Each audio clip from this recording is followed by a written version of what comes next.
Hello, children of the night, and welcome to Tarot Nights with the Hanged Empress. Here we do shadow work following the moon.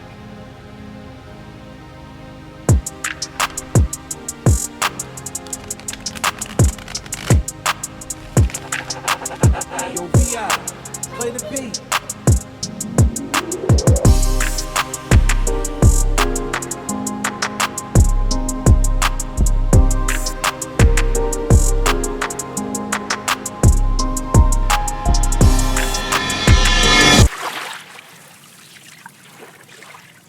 Too many swallowed keys will make you bleed eternally someday. What's up, Pisces? It's just vibing in, kind of like taking notes of all of the songs that I've been moving through. Oh, the emotions of Pisces. For Virgo sun, Virgo moon, a Pisces sun, Pisces moon, I'm the farthest away from my closest elements possible at this point in time. Emotional waters can make me feel a little uncomfortable sometimes even. But especially starting off the eclipse season with our new moon eclipse and illuminating that shadow. It's a new moon eclipse, right? Yeah. This moon is the eclipse, and it's a new moon, which makes it that. Wow. See, I have to question everything. I don't know what's real and delusional at this point. Did I just make that up? No, that's real. That actually happened. That's a fact. Okay, cool. So we're going to try to dive in through some of these little notes that I had. The Love You Want by Sleep Token was one of the last songs that popped into my head.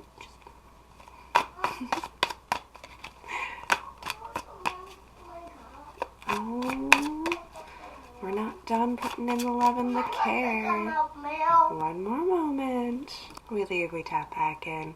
Just run it back, give me 5 more minutes. I am freaked out on the inside, burning. There's an energy of reaching out, I feel like, especially because coming into the illumination of the dark side of the moon, it's kind of like walking into the shadow ring, as I kind of visualize it. As we were coming into this full-on horror show, just mass amounts of crazy, insane, like the lowest of the low, the high points of all of the shadow that could possibly be presented, all come in at once, and you're encircled into this little fight zone. And it's lit on fire by the sun, and you're just locked in with this, and you have no choice but to figure out what you're gonna do with all of this stuff. Do you fight your way out? Do you love your way out? Do you just sit there and cry about it? My Virgo moon has been crying for 2 days. I'm probably not done crying. Honestly, it takes 3 days to process emotions, just like the moon. And sometimes that moon will hang out in a sign for 4 days. Sometimes I'll be feeling things a little bit longer and still need time to process them. Especially when it comes to those deep Pisces emotions. We need time. That's a lot. Not all of us are so easily trained to swim within those waters. And I know that might be a little bit, what's the word? What have I been feeling about this channel and how everybody's responded to me turning collective all the time? I feel like people are still really clinging to their identities. They're really still holding on to, but this is my sun sign, and this is who I am, and this is what I do. But we really are all of the signs, even with no placements or positions in a particular sign. You still have these energies in your tool belt. Whether you're a great swimmer or you're not such a good swimmer, we're all going to have to swim sometime, regardless. So, helping each other, coming in. I invite the Pisces sun in, the Pisces moon, Venus, whatever you want to watch for. Lilith and Chiron, great one to be tuning into a shadow work channel for.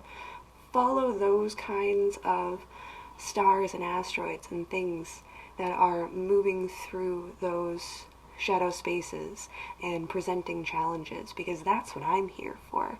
I'm here to give you the artillery to fight through. Alright? And that's why we're collective all the time, because we're a team. We're not fighting against each other. I don't want to pick out a sign and make them feel like, oh, well, just because I have this particular trait, I can't be included in blah, blah, blah. No. We all have this. We all use this, and we all use this in our own way. So coming together and sharing how we utilize these energies from whatever perspective, wherever our natural gifts and talents lie, is good. Alright? So we're just going to unlock that door a little bit. That was the other thing I wanted to talk about. That's why we opened up with the keys, because the keys have been important. I found this key, and I have been energetically locking and unlocking everything. And I have literally been in my life and daily practice changing all of my locks on a weekly basis, because I've reached the point of, good Charlotte, I just want to live. I just want to live. I don't want people messing with my stuff and getting into my things all of the time. So that's why I am literally changing the passwords on everything every single week. I am changing the locks energetically all of the time, always switching it, always changing it, always trying to stay ahead of the game to keep things out. But that song has been following me and been carried in my heart, and it's a strong message. Too many swallowed keys will make you bleed internally. It will. You will start to bleed internally if you keep swallowing all of these keys and keep locking everything all of the time. If you keep running, eventually it's going to catch up from within you. And literal translation to that, I forgot a password to something very important because I changed it too many times and I could not remember. And it was extremely stressful to have to go through the process to get it locked up, to get it unlocked, to get to the things that I needed. Too many swallowed keys. Just unlock a few things. Let it be. This is our opportunity in this moon. I have tirade a whole bunch. Did I get through all of my notes though? So far, I think so. We hit elucid. That reaching energy is there. There's someone reaching out, or we're reaching out. We want to reach out. But at the same time, I do feel like we're all kind of isolated in our own personal little shadow zones during this Pisces moon, if that makes sense. There's a lot that we have to go through. And unfortunately, as together as we are in spirit, we are gonna have to work through this on our own and figure it out.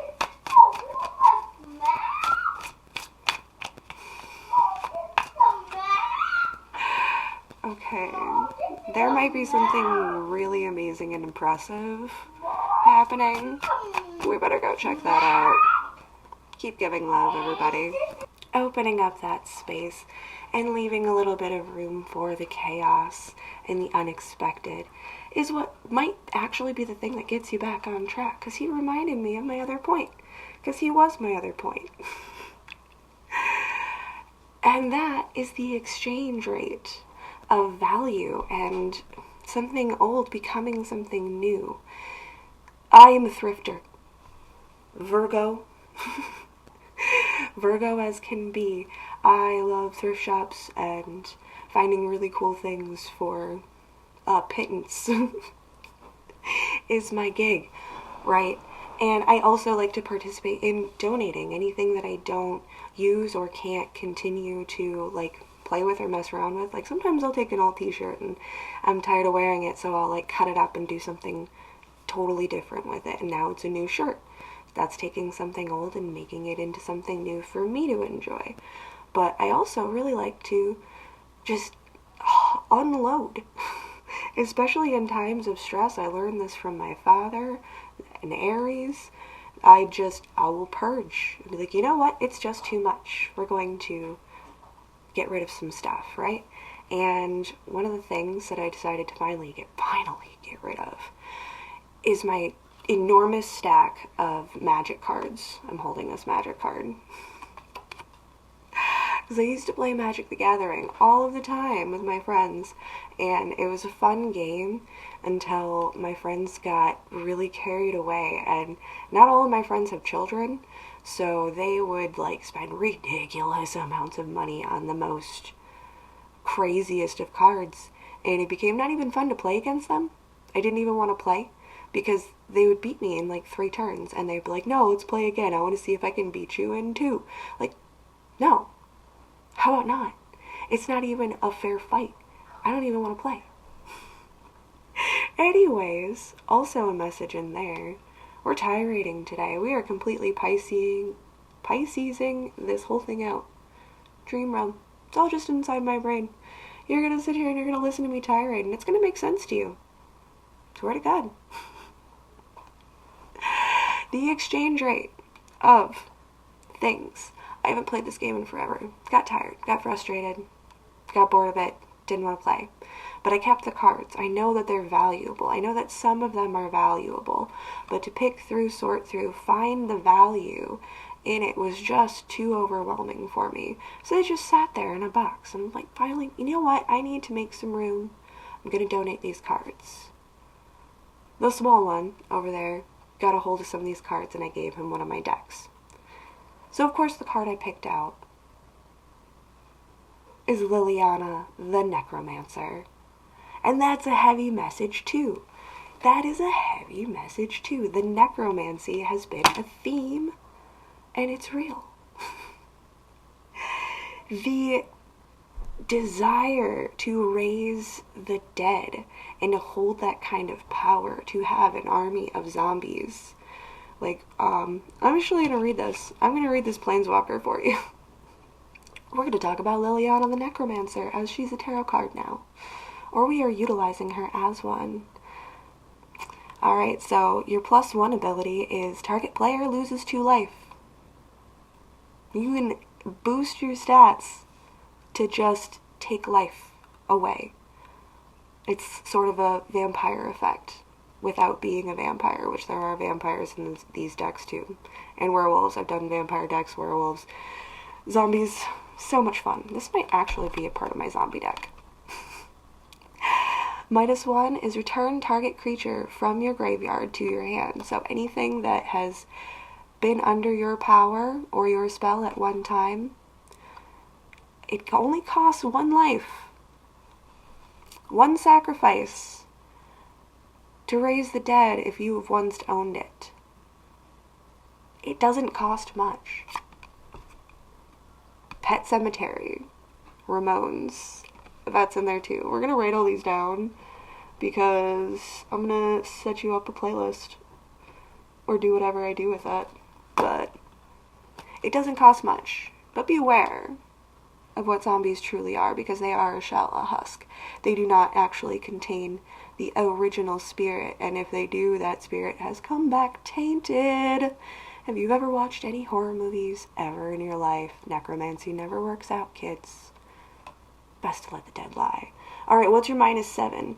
Destroy up to 2 target creatures. Put up to 2 creature cards from the graveyard onto the battlefield under your control. That means somebody has 2 boss creatures laid out before you. You are fighting in a war against these 2 beasts. You can kill them, put them in the graveyard, and because you're a necromancer, bring them back under your power. Your cards are now my cards. It costs a little bit more. That's a -7 ability. It costs a little bit more. However, you can do that. And we can kill them with their own weapons. It is a power and a curse.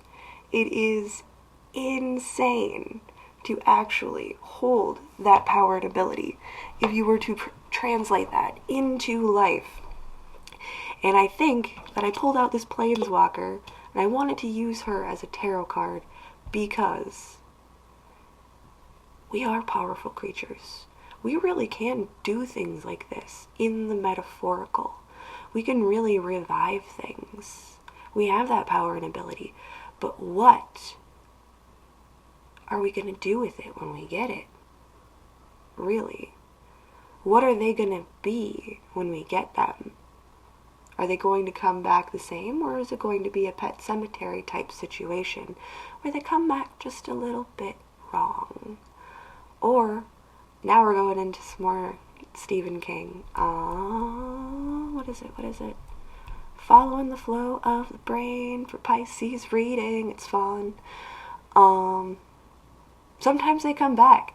Duh. It's such a simple title. How did I not remember that? Yeah, sometimes they come back. Sometimes the big beasties, the scariest things, the scariest of the scaries, they just come back on a routine, on a ritual, because that is their sinister devotion. To come back and just continuously destroy things and cause that destruction and cause that mayhem. And we're locked in this battle. We are. It's very much, yeah, that circle of fire in those shadows, in that shadow zone. We're fighting the external, but we're also fighting the internal even more. And what kind of character we have developed will show how powerful of a planeswalker we really are.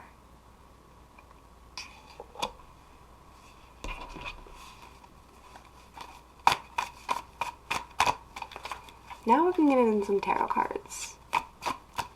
After tirading, I don't know, my counter's at 8 minutes. We've done a couple of these, so half of your show is just me, Pisces, off the cuff, brain stuff. One in the hand is worth two in the bush. Oh, there's only one in the bush. That would have been so funny. One in the hand. I thought two cards fell.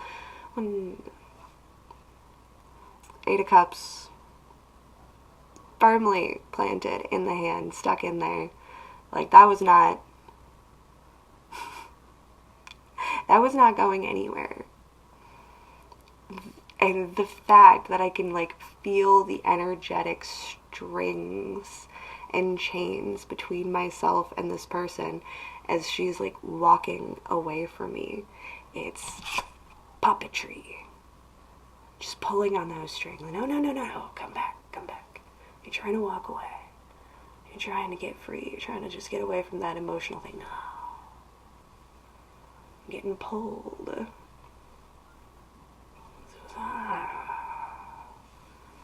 Dark witchcraft is afoot. It's among us. What are we going to do about it? How do we combat such evil? How do we get away? How do we walk away from this? When things are just coming back from the dead, left and right. Like, I thought we'd done killed this thing like 10 times. Some army of darkness kind of nonsense.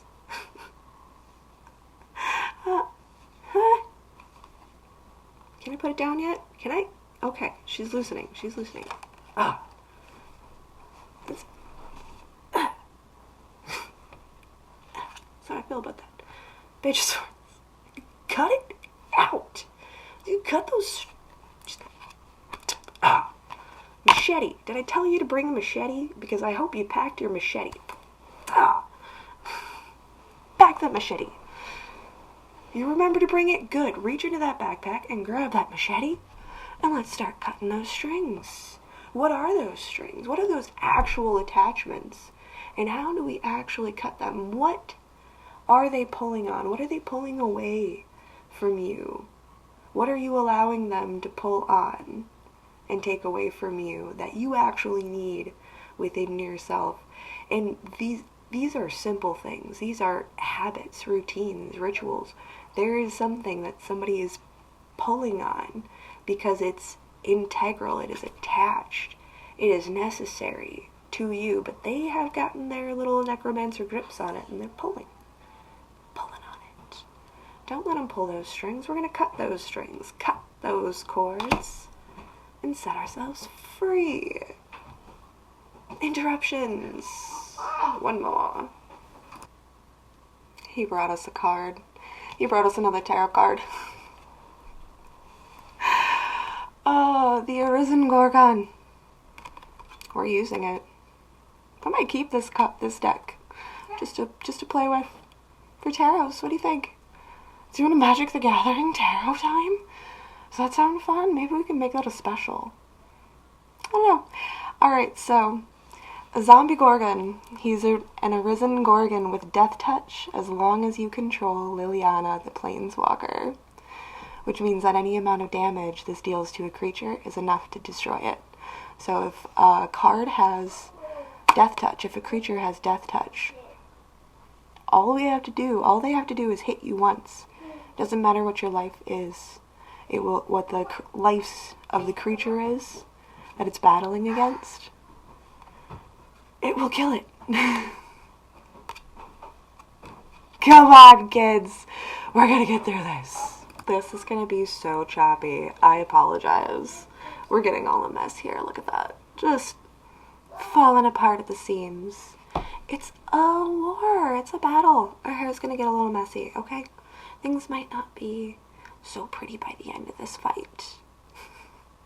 In our shadow zone, locked together in this. Alright. Death touch. Quote by Liliana Vess that is at the end of this card. I'm not picky about what comes up, but the less decay, the better. They'll take anything. This necromancer will take anything and utilize it against you. And if it even touches you, if it gets even the slightest little cut on your skin, death touch to that creature. Death touch to your monsters. Whatever you bring to combat this necromancy. Okay, now we're getting a little ridiculous. We need something else. Hey, dear. This card. Thank you. I'm not done talking about the first card. I've got a lot that we're doing. Thanks. Yeah. Say hi to the children's.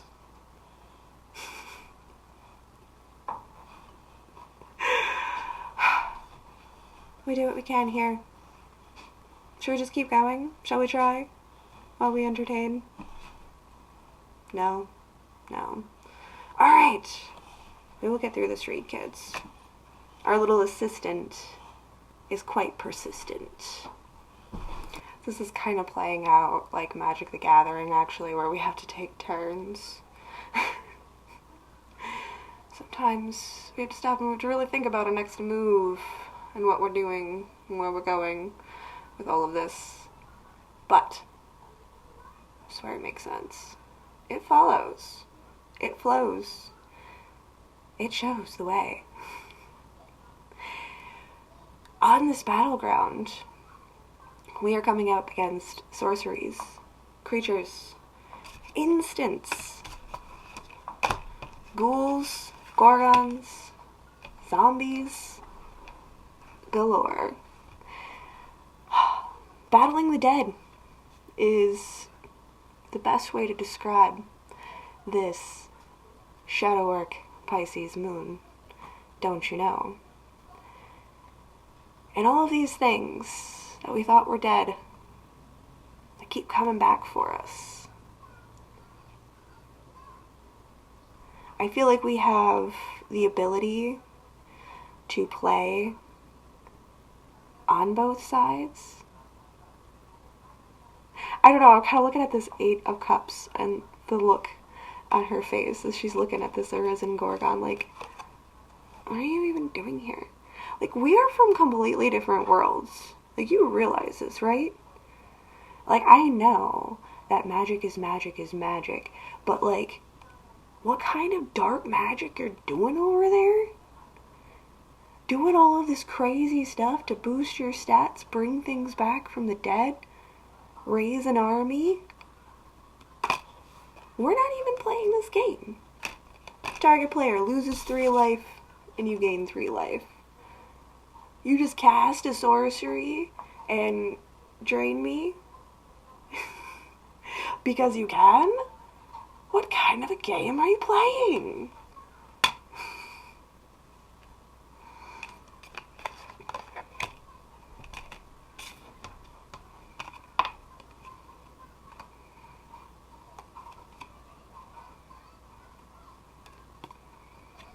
don't know why I want to play with the ghoul. He seems like such a... He's a foot soldier. He's just a foot soldier. He's a 1-drop. Target, or this card comes into the battlefield tapped. So it can't even act when it first comes out. It's still gathering itself. There's still disorientation amongst even the ranks of this mighty necromancer. And finding those weak spots is how you defeat the necromancer in the game of magic.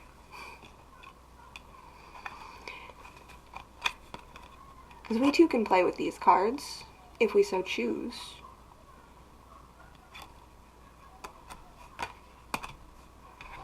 Target opponent discards a card. I feel like we're constantly having to put things down. Like, we think this is going to work, and then, oh, nope, that doesn't work. Nope.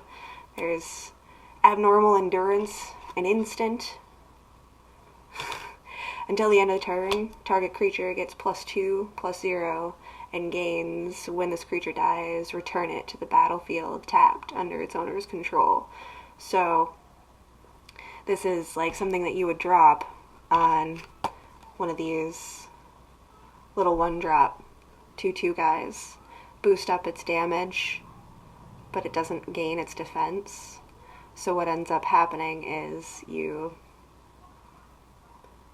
would sacrifice this creature to kill another creature, but it's not really a sacrifice if you're playing as the necromancer on the necromancer side, because as soon as that goes down, you can just bring it back up and it'll just come in tapped, a little bit woozy, a little bit wandering, but it's back. It's back again. Doesn't matter how many times you beat it. It's like arguing with a narcissist. Why are you bringing up the past? You did this 3 years ago. What? So I can't talk about what happened last week because of what happened 3 years ago. I thought that argument was dead, but you know what? Looks like it's just coming back up, isn't it? Is it convenient for you to continue to raise the dead in order to keep yourself in that position of power? This is going great. I'm enjoying this. The weirdest and most fun read ever. It's gonna be choppy, weird. Oh, and if you caught the toddler's face, I don't know how good the camera is, but don't worry, it's stamps on his face. He got a little stamper as a potty time reward. So he makes stamps, and it's a little red stamper, so, you know, why not stamp my face? 4 of Cups underneath, but the sun falls down. Like, literally, this battleground, this external battleground, the internal battleground, has gotten so crazy, ridiculous, and wild, and like Pisces delusional. Like, these are things that could only be manifested in pure dream. Like, this can't even possibly be real. This can't even be real, right? I mean, I'm not saying it's not real, because it's definitely real. It's definitely real, but it's weird, right? And yet, we can just sit back and we can kind of laugh at it at this point, because we see the entire game being played out. You are playing the game of a child. You are raising the dead constantly, and all you are is a leader of the dead. Where's the life? Where's the light? Where is the sun? When love and joy comes back into our scope and perspective, that is the thing that gives us that bright sharpness to cut ourselves free of these binds, free of these things. Like, wait. That's not even alive. That's not even existing in this yang realm. This is not even an issue. Yes, I put natural peanut butter in the refrigerator 4 years ago. What's that got to do with right now?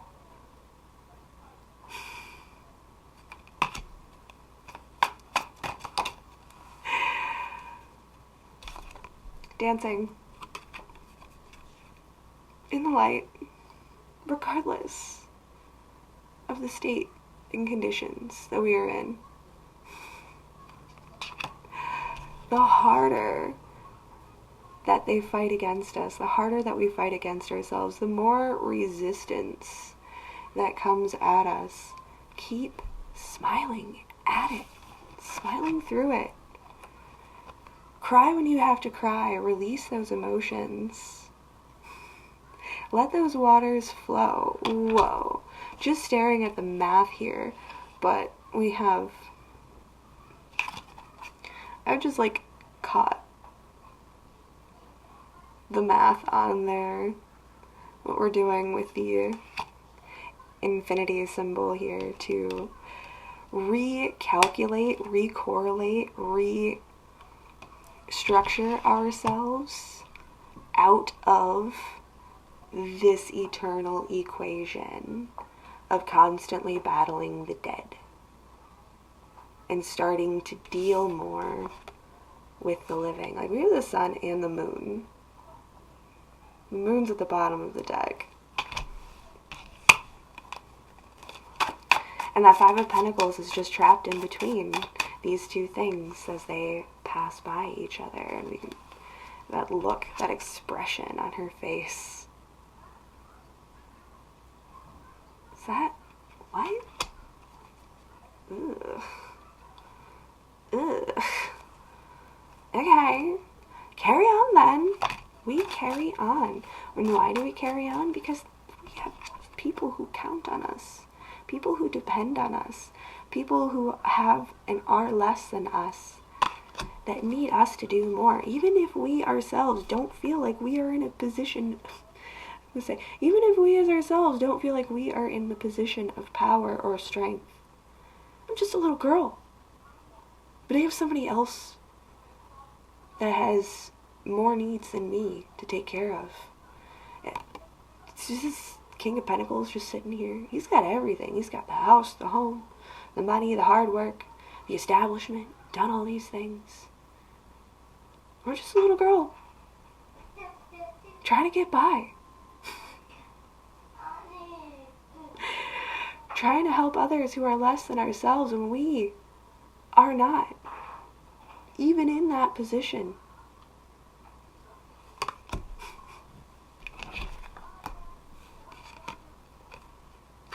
The Six of Pentacles and the Wheel of Fortune was face down in between me and this battle of this Five of Pentacles versus this King of Pentacles. The balance, the redistribution. I have literally, since the 222 portal and before and like since, even harder, just been getting that 222 everywhere, every time. I mean, it's not the only number that I'm working with, that's for sure. It is not the only number on this chalkboard where we're writing these equations and doing this math to figure all of this out, but the balance and the restoration of balance is in process. It is. There is a push, a pull, a really weird and strange battle going on.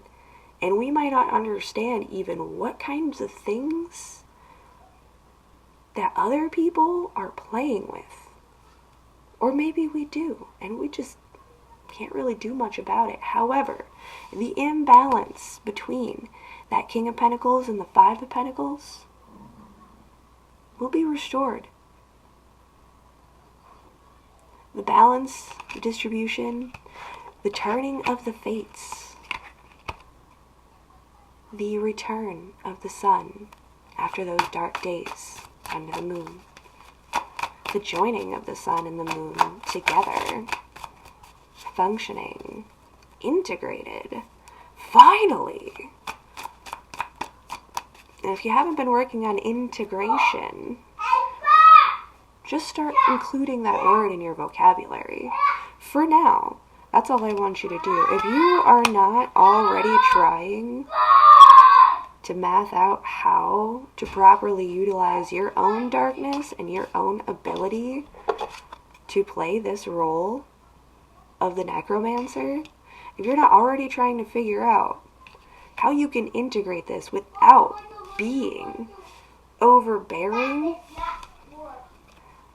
over-controlling, then just work with that word. Step 1. First step, integration. You can utilize all of these dark magics. That's why it's good to know. Not just so you can protect yourself from them, but also because you can use dark magic if your intent is pure, if your intent has purpose. You can allow chaos in and still function through it for the sake of creating something that is worth it. That is worth growing. It's worth showing. It's worth coming out and stepping out here for. Because no matter how hard, no matter what kind of demons we face, no matter what kind of interruptions or chaos might end up happening while we're trying to get through this thing, we're still focused on the same sun. We are still working towards the same goal. This 3-year-old may not know how deeply, intensely spiritual he is as a person yet, but he is tapped in. He does know. And the things that he presents do have a point, a place. They matter. Even from the smallest. Even from the smallest. That's why we take care of them. Because even if they don't know what they're doing, they have that light shining in them. They have that ability, and we want to nurture that so it can come up to the surface and they can know that not everything in this world has to be so hard. And sometimes it does. And that's okay too, because we can use that to grow, to change, to show up in a better light. Now hopefully we can cut all of this together and it's going to be a beautiful read. I love you all. Thanks for coming out and joining me for this beautiful representation for our Pisces moon. Have a fantastic evening. We'll see you next time.